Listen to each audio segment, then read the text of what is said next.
ही गोष्ट 2 वर्षापूर्वीची आहे. मी एका मोठ्या कपड्याच्या दुकानात काम करत होतो. माझ्या मालकाने मला राहण्यासाठी एक खोली दिली होती. त्या खोलीत मी तेव्हा एकटाच राहत होतो. माझे आई वडील गावी असायचे. मी जे काही कमावत होतो त्यातले अर्धे पैसे मी गावी पाठवून द्यायचो. मी जिथे राहत होतो ती 4 मजली इमारत होती. मी 3ऱ्या मजल्यावर राहत होतो आणि 4थ्या मजल्यावर या घराची मालकीण तिच्या पतीसोबत राहत होती. त्या वहिनीचे नाव होते प्रीती वहिनी. प्रीती वहिनींचे वय 26 वर्ष होते आणि त्या दिसायला खूपच सुंदर होत्या. त्यांचे मिस्टर एका मोठ्या कंपनीत काम करत होते, त्यामुळे त्यांना नेहमी कंपनीच्या कामासाठी शहराबाहेर जावे लागत असे. प्रीती वहिनीसोबत माझे कधीकधी बोलणे व्हायचे. मी जिथे राहत होतो त्या ठिकाणी पाण्याची थोडी समस्या होती. मला रोज सकाळी 9 वाजता कामाला जावे लागायचे आणि पाणी सकाळी 7:30 वाजता यायचे. प्रीती वहिनी माझ्यासाठी पाण्याचे 2-3 कळशे भरून ठेवत असत. मी एक मोठी 20 लिटरची पाण्याची बाटली बाहेर ठेवत असे आणि वहिनी ती भरून ठेवायच्या. मी नोकरीवरून घरी आल्यावर ते पाणी माझ्या खोलीत घेऊन जात असे. एके दिवशी मला नोकरीवरून घरी यायला रात्रीचे 7:30 वाजले. प्रीती वहिनींनी माझी पाण्याची बाटली भरून त्यांच्याच खोलीत ठेवली होती. जेव्हा मी घरी आलो तेव्हा मी आवाज दिला, "वहिनी, बाटली कुठे आहे?" तेव्हाच किचनमधून वहिनींचा आवाज आला, "तुझी बाटली माझ्या खोलीत आहे. हॉलचे थोडे काम चालू आहे, त्यामुळे भरलेली बाटली मी माझ्या खोलीतच भरून ठेवली." तेव्हा मी म्हणालो, "ठीक आहे वहिनी, मी फ्रेश होऊन 10 मिनिटात येतो." वहिनी म्हणाल्या, "ठीक आहे." जेव्हा मी फ्रेश होऊन वहिनींच्या खोलीकडे आलो तेव्हा त्यांच्या घराचा दरवाजा मला उघडा दिसला. म्हणून मी थेट वहिनींच्या खोलीपर्यंत गेलो. तेव्हाच मी पाहिले की वहिनी खोलीत कपडे बदलत होत्या आणि त्याच वेळेस मी चुकून तिथे गेलो. वहिनींना तशा अवस्थेत बघून मी एकदम हडबडलो आणि लगेच मागे वळून बाहेर निघून आलो. थोडा वेळ मी बाहेरच थांबलो आणि त्यानंतर बाहेरूनच आवाज दिला, "वहिनी, तुम्ही घरी आहात का?" तेव्हा वहिनी म्हणाल्या, "हो आहे." त्यानंतर वहिनी खोलीतून कपडे बदलून बाहेर आल्या आणि मी पुन्हा घरात गेलो. वहिनी म्हणाल्या, "माझ्या खोलीत पाण्याची बाटली आहे, घेऊन जा." मी पाण्याची बाटली घेऊन माझ्या खोलीत आलो आणि जेवायला बसलो. जेवताना मला वहिनींचे ते दृश्य डोळ्यांसमोर येऊ लागले. जेवण झाल्यावर मी बेडवर पडलो तरीही माझ्या डोळ्यासमोरून ते दृश्य जात नव्हते. मी वहिनींबद्दल विचार करू लागलो, कारण आजपर्यंत मी कोणत्याही मुलीला प्रत्यक्षात असे अवस्थेत पाहिलेले नव्हते. त्यामुळे माझ्या मनात एक वेगळीच खळबळ उडाली होती. त्या दिवसांपासून वहिनीकडे पाहण्याचा माझा दृष्टिकोन बदलला. मी वहिनीसोबत थोडं जास्तच बोलू लागलो. एके दिवशी रविवारची सुट्टी असल्यामुळे मी माझ्या खोलीत मोबाईल बघत बसलो होतो. तेव्हाच मी बघितलं की वहिनींच्या गॅलरीतून त्यांचे काही छोटे छोटे कपडे हवेने उडून माझ्या गॅलरीत पडले होते. मी ते हातात घेतले आणि ते घेऊन मी वहिनीच्या घरी आलो आणि दरवाजा वाजवला. जेव्हा वहिनींनी दरवाजा उघडला तेव्हा मी म्हणालो, "वहिनी, हे तुमचे कपडे गॅलरीतून उडून माझ्या गॅलरीत पडले होते." वहिनींनी ते कपडे बघितले आणि पटकन माझ्या हातातून काढून घेतले. त्यांना त्या खूप लाजू लागल्या होत्या. त्यांना माझ्याकडे पाहण्याची हिंमत होत नव्हती. त्या लाजतच मला म्हणाल्या, "आज तुला सुट्टी आहे का?" मी म्हणालो, "हो, आज सुट्टी आहे." त्या म्हणाल्या, "मग खोलीत एकटा काय करत आहेस? ये ना आत, सोफ्यावर बस. मी तुझ्यासाठी गरमागरम चहा करते." मी आत जाऊन सोफ्यावर बसलो. वहिनी किचनमध्ये जाऊन चहा बनवून घेऊन आल्या. आम्ही दोघे चहा पित होतो. माझी नजर सारखी वहिनीकडे जात होती, पण वहिनी लाजून खालीच बघत होत्या. त्यानंतर वहिनी मला म्हणाल्या, "आज तुला सुट्टी आहे तर मला शॉपिंगला घेऊन जाशील का? तुझ्या दादांना तर शॉपिंगला घेऊन जाण्यासाठी वेळच नाही. ते आज पण कामाला गेले आहेत. बघ, तू माझ्यासोबत येऊ शकतोस का? तुझ्याकडे गाडी आहे. लगेच जाऊन येऊ." तेव्हा मी म्हणालो, ठीक आहे वहिनी, संध्याकाळी 5 वाजता जाऊया. सध्या माझं बाहेर थोडं काम आहे. वहिनी म्हणाल्या, ठीक आहे, मला तुझा नंबर दे.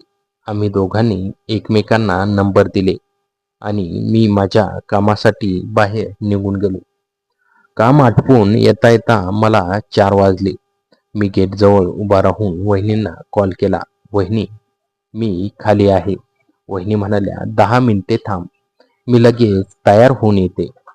मी गाडीवर बसून वहिनींची वाट पाहू लागलो. जेव्हा वहिनी खाली आल्या तेव्हा माझी नजर त्यांच्यावर खिळली. त्या खूप छान तयार झाल्या होत्या. घरात नेहमी सलवार कुर्त्यात असणाऱ्या वहिनींनी आज जीन्स आणि टी शर्ट घातला होता. वहिनी येऊन माझ्या गाडीवर बसल्या. माझ्या गाडीवर पहिल्यांदाच कोणी स्त्री बसली होती. आम्ही मॉलमध्ये आलो आणि शॉपिंग करायला सुरुवात केली. शॉपिंग करताना वहिनी एका कपड्याच्या दुकानात जाऊ लागल्या. तेव्हा मी बाहेरच थांबलो.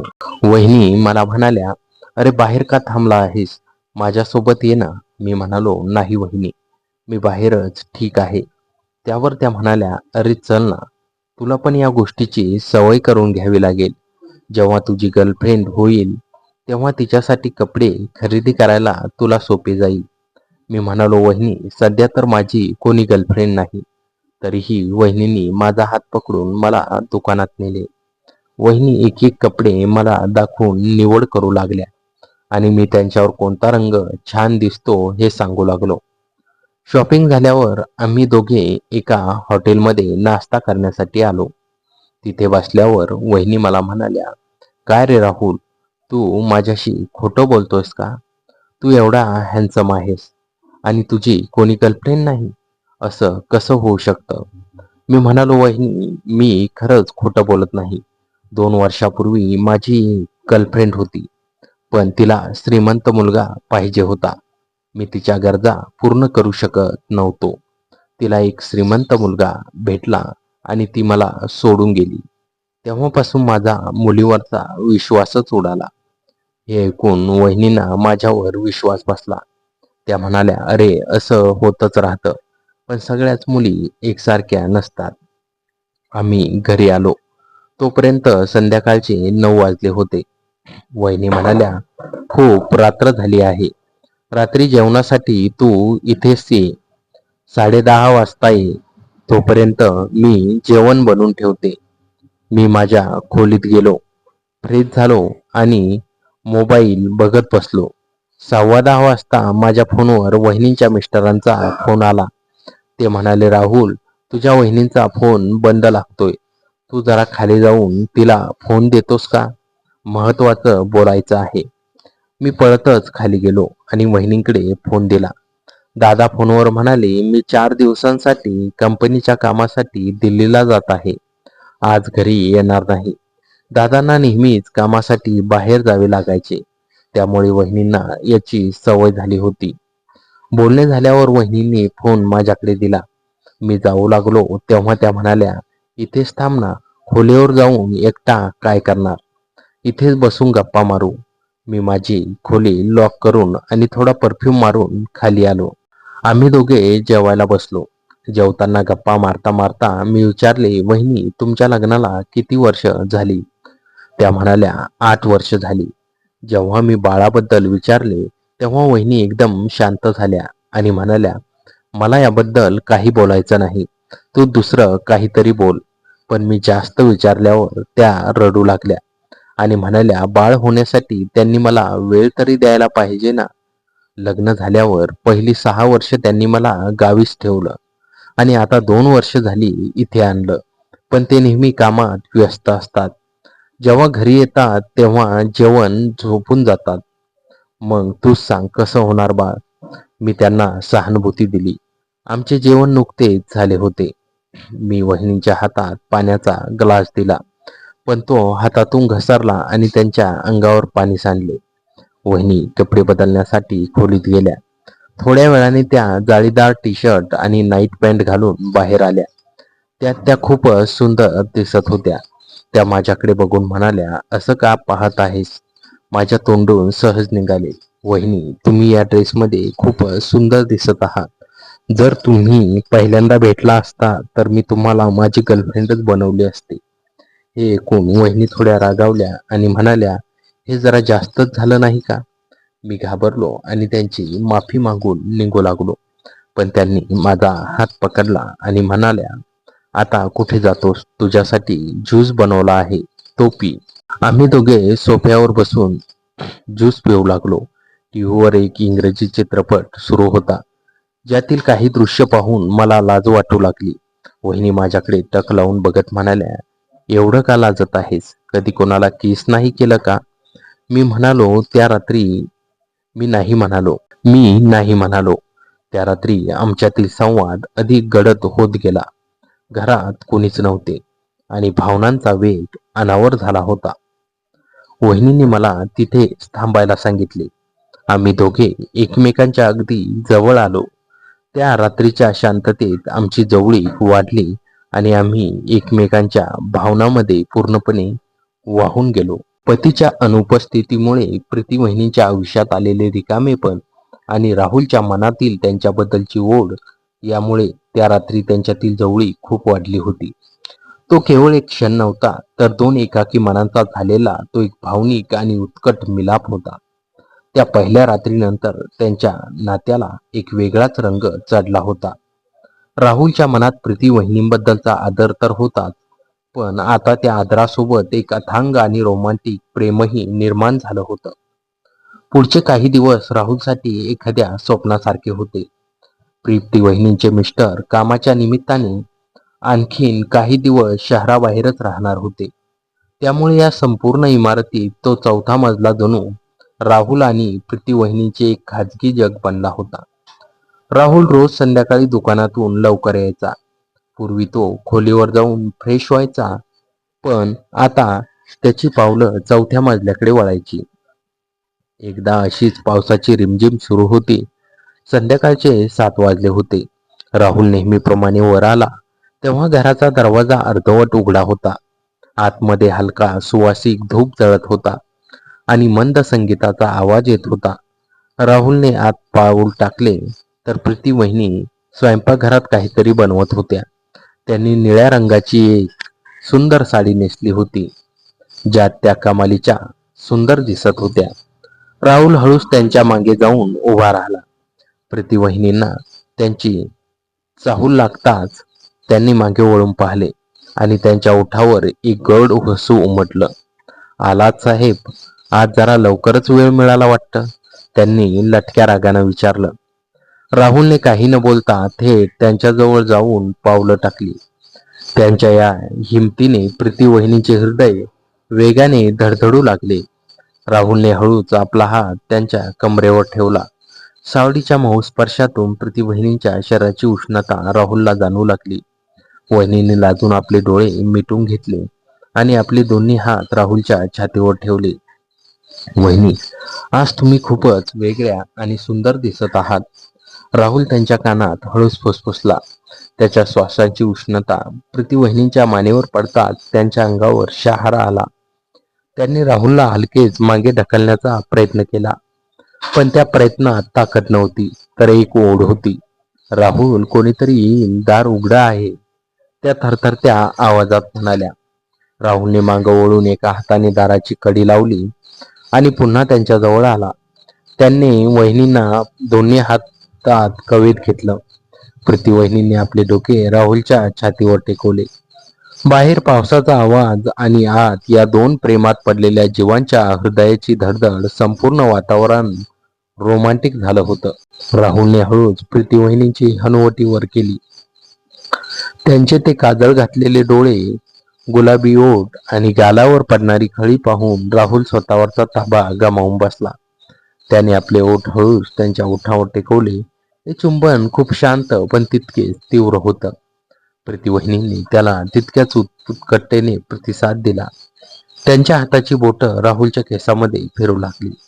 हळूहळू ते हॉलमधून बेडरूमच्या दिशेने सरकले.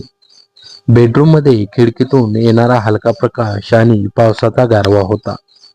राहुलने प्रीती वहिनींना हळूच बेडवर बसवले आणि तो स्वतः त्यांच्या समोर गुडघ्यावर बसला.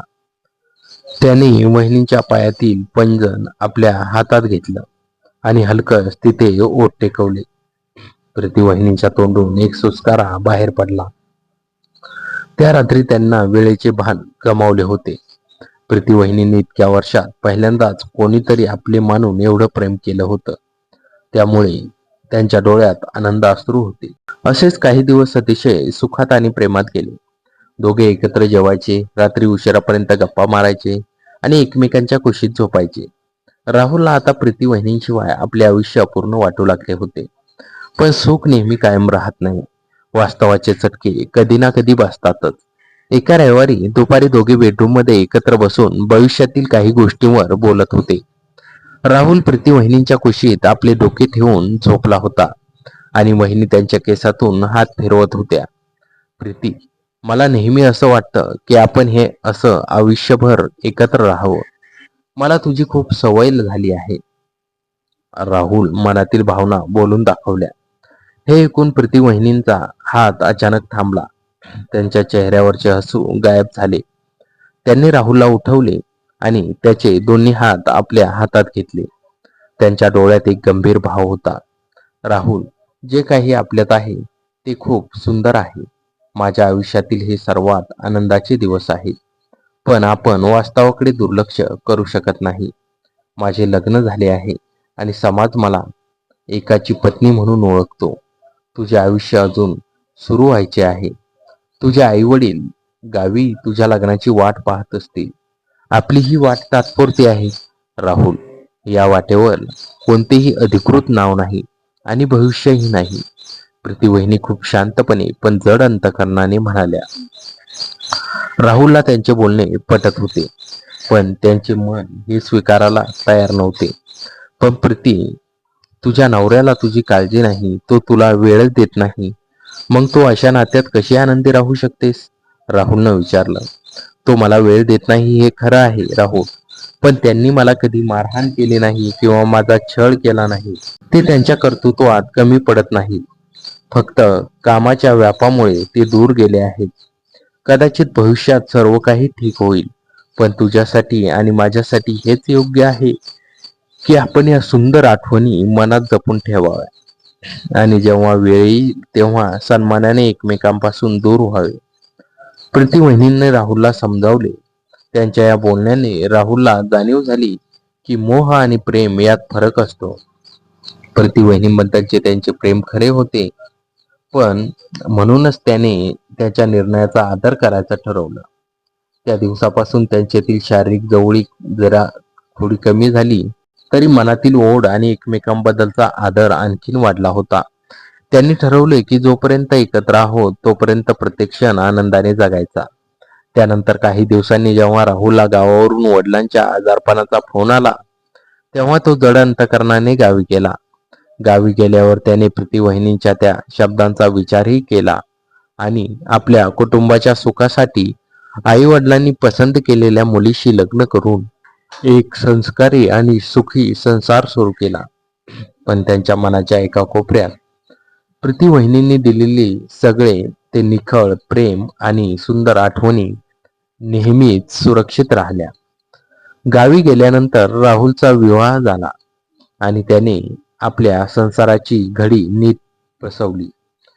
भूतकाळातील त्या चुकांना मागे सारून तो आपल्या पत्नीसोबत सुखी आयुष्य जगत होता. पण नियतीच्या मनात काहीतरी वेगळंच होतं. 2 वर्षानंतर अचानक अशी एक घटना घडली, त्याने राहुलच्या शांत आयुष्यात पुन्हा एकदा खळबळ उडाली आणि एक भयंकर रहस्य त्यांच्या समोर आलं. दुकान बंद करून राहुल घरी आला होता. जेवण आटपून तो आणि त्याची पत्नी झोपण्याच्या तयारीत होते. तितक्या 11:30 वाजता त्या राहुलच्या मोबाईलवर एक अनोळखी नंबरवरून कॉल आला. राहुलने फोन उचलला, पण पलीकडून काही सेकंद फक्त शांतता होती आणि केवळ कोणाच्या तरी घाबरलेल्या श्वासांचा आवाज येत होता. हॅलो, कोण बोलतंय? राहुलनं विचारलं. पलीकडून एक थरथरता, रडवेला आणि अत्यंत ओळखीचा आवाज आला. राहुल, मला वाचव, ते मला मारून टाकतील. तो आवाज प्रीती वहिनींचा होता. राहुलचे हृदय एका क्षणात धडकले. वहिनी, तुम्ही कुठे आहात? काय झालंय? राहुलने घाईघाईने विचारले. पण तो जितका पुढे काही बोलणार तितक्यात पलीकडून फोनवर कोणाच्या तरी ओरडण्याचा, काच फुटण्याचा आणि झटापटीचा आवाज आला. त्यानंतर एक किंचाळी ऐकू आली आणि फोन कट झाला. राहुलने पुन्हा त्या नंबरवर वारंवार प्रयत्न केला, पण फोन स्विच ऑफ दाखवू लागला. राहुल संपूर्ण रात्र झोपू शकला नाही. प्रीतीवहिनी एवढ्या संकटात का होत्या? ते म्हणजे कोण? 2 वर्ष ज्यांच्याशी काही संपर्क नव्हता, अचानक राहुलला फोनच का केला? या प्रश्नांनी राहुलला वेड लागले होते.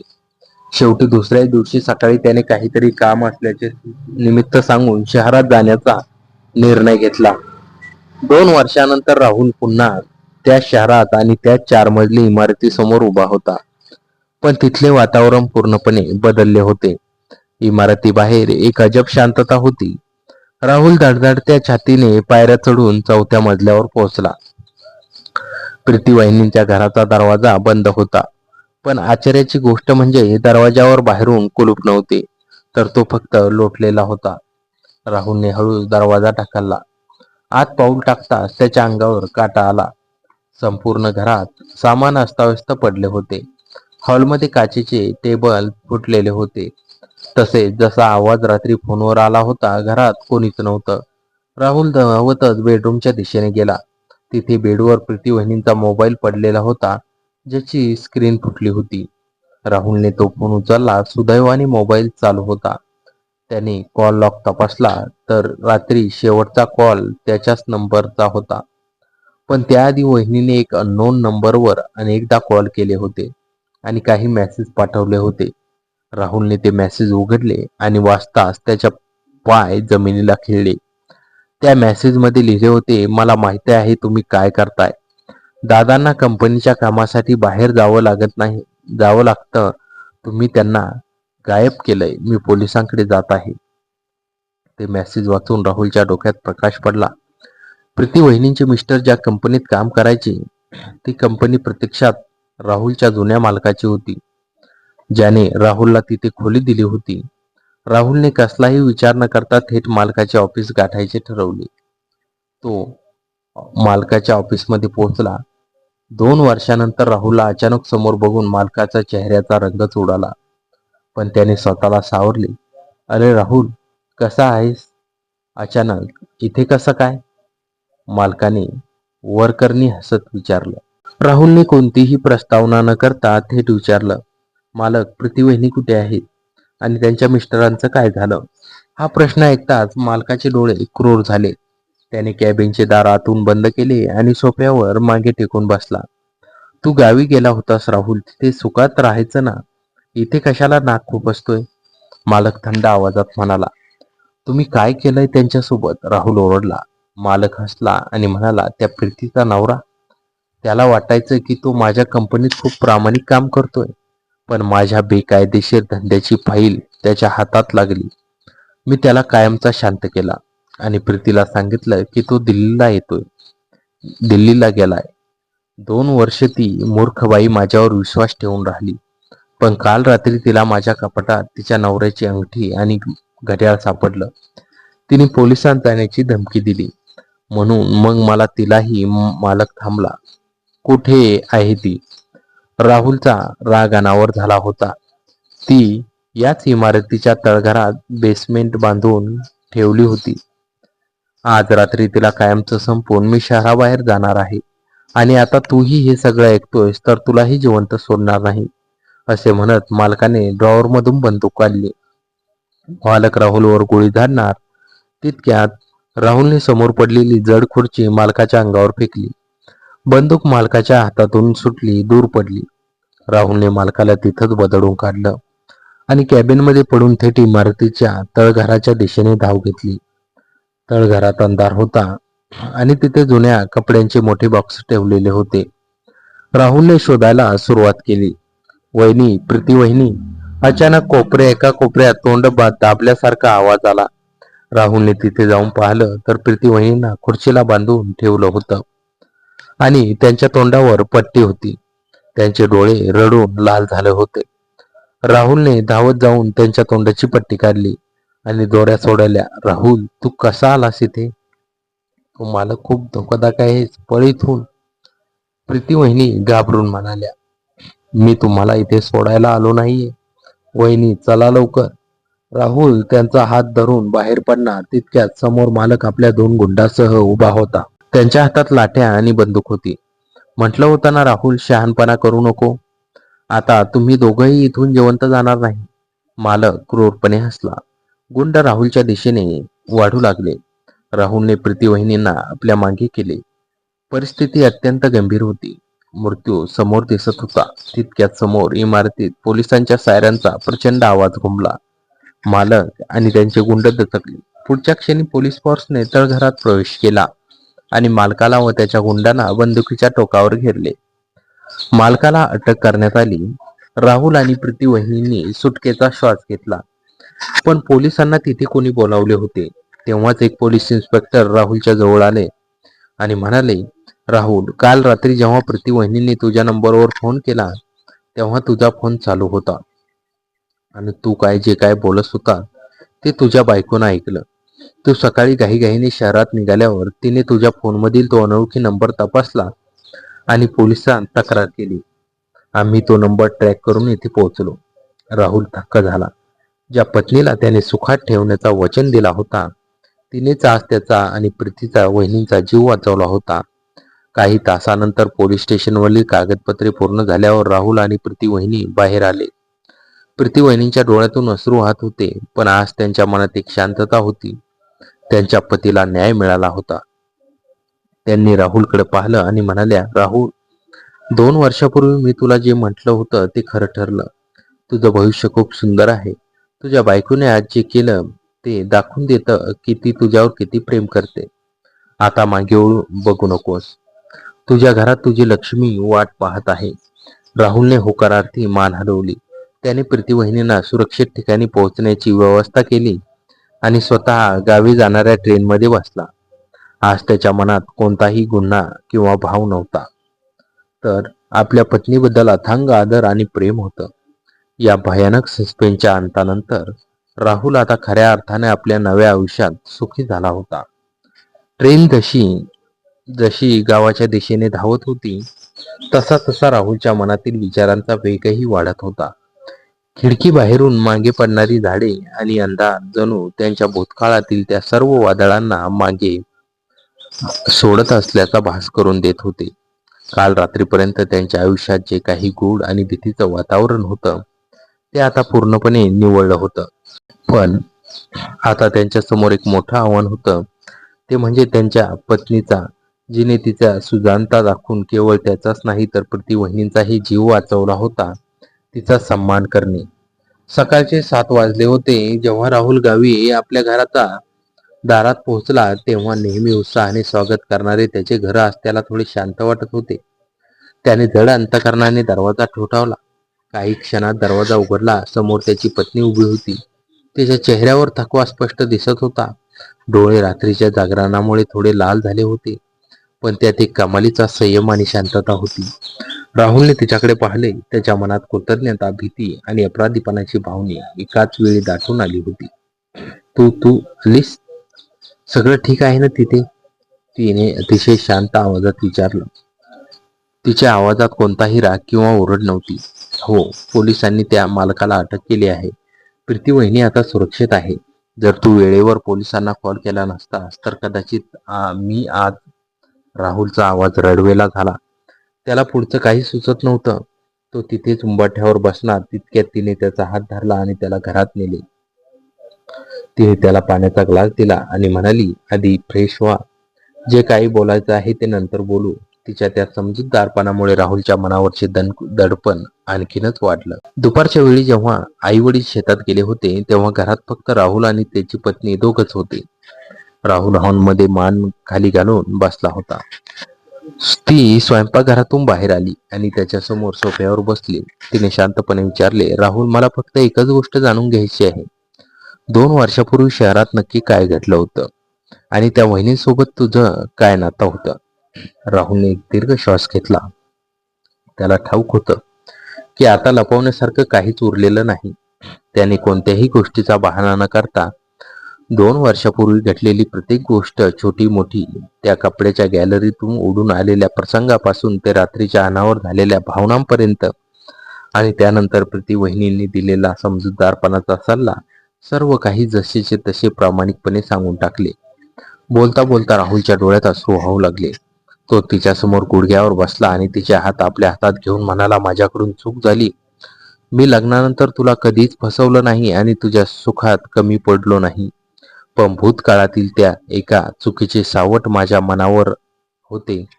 काल रात्री जेव्हा त्यांचा फोन आला तेव्हा मला एक हतबल जीवाला वाचवायचे होते. पण मला माफ कर, मी तुझ्यापासून ही गोष्ट लपून ठेवली. तिने तिचे हात हळूच राहुलच्या हातातून काढून घेतले.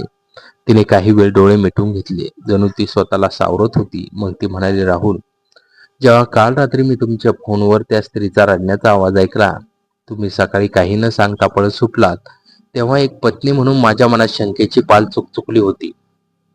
तुमच्या जुन्या डायरीतून मला तो नंबर आणि पत्ता मिळाला. मी जेव्हा पोलिसात गेले तेव्हा केवळ कर्तव्य म्हणून नाही, तर माझ्या कुंकवाचे रक्षण करण्यासाठी गेले होते. ती पुढे म्हणाली, मला या गोष्टीचा राग नाही की तुमच्या भूतकाळात कोणीतरी होते. राग या गोष्टीचा आहे की तुम्ही मला इतकी परकी मानले की माझ्याशी शेअर करा वाटले नाही. लग्न हे विश्वासावर टिकते राहुल. जर काल तिथे तुम्हाला काही झाले असते तर मी काय केले असते. तिच्या डोळ्यातून हे आता अश्रू वाहू लागले होते. राहुलने तिला घट्ट मिठीत घेतले. ही मिठी केवळ शारीरिक नव्हती, तर दोन मनातील अंतरांची दरी मिटवणारी होती. मी पुन्हा कधीच तुझ्यापासून काही लपवणार नाही. आजपासून माझे हे आयुष्य, माझे विचार, माझं सर्वस्व फक्त तुझं असेल. राहुलने रडत रडत स्वतःला आणि तिला शब्द दिला. त्या भावनिक संवादानंतर जणू घरातील सर्व जडत्व निघून गेलं होतं. तिने राहुलला पूर्ण मनाने माफ केलं होतं, कारण तिला ठाऊक होतं की राहुलने भूतकाळात चूक केली असली तरी वर्तमानात त्याने तिला कधीही दुःखी केलं नव्हतं. आणि शहरात गेल्यावरही तो केवळ एका संकटात सापडलेल्या महिलेच्या मदतीसाठी धावला होता. काही दिवस निघून गेले. गावातील राहुलच्या कपड्याच्या दुकानात आता बरकत येऊ लागली होती. राहुल आता दुकानातून काम संपवून थेट घरी यायचा. आता त्याच्या पावलांना घाई असायची. ती केवळ आपल्या पत्नीच्या चेहऱ्यावरचे ते सुंदर हसू पाहण्यासाठी. दोघे मिळून संध्याकाळी जेवण बनवायचे, शेतात फिरायला जायचे आणि रात्री उशिरापर्यंत भविष्यातील स्वप्नांबद्दल गप्पा मारायचे. काही महिन्यानंतर राहुलला शहरातून एका अनोळखी मित्राचा फोन आला. त्याने सांगितले की प्रीती वहिनींनी ते शहर सोडले असून ते आता त्यांच्या गावी आपल्या नातेवाईकांसोबत एका नव्या आणि सुरक्षित आयुष्याची सुरुवात करत आहे.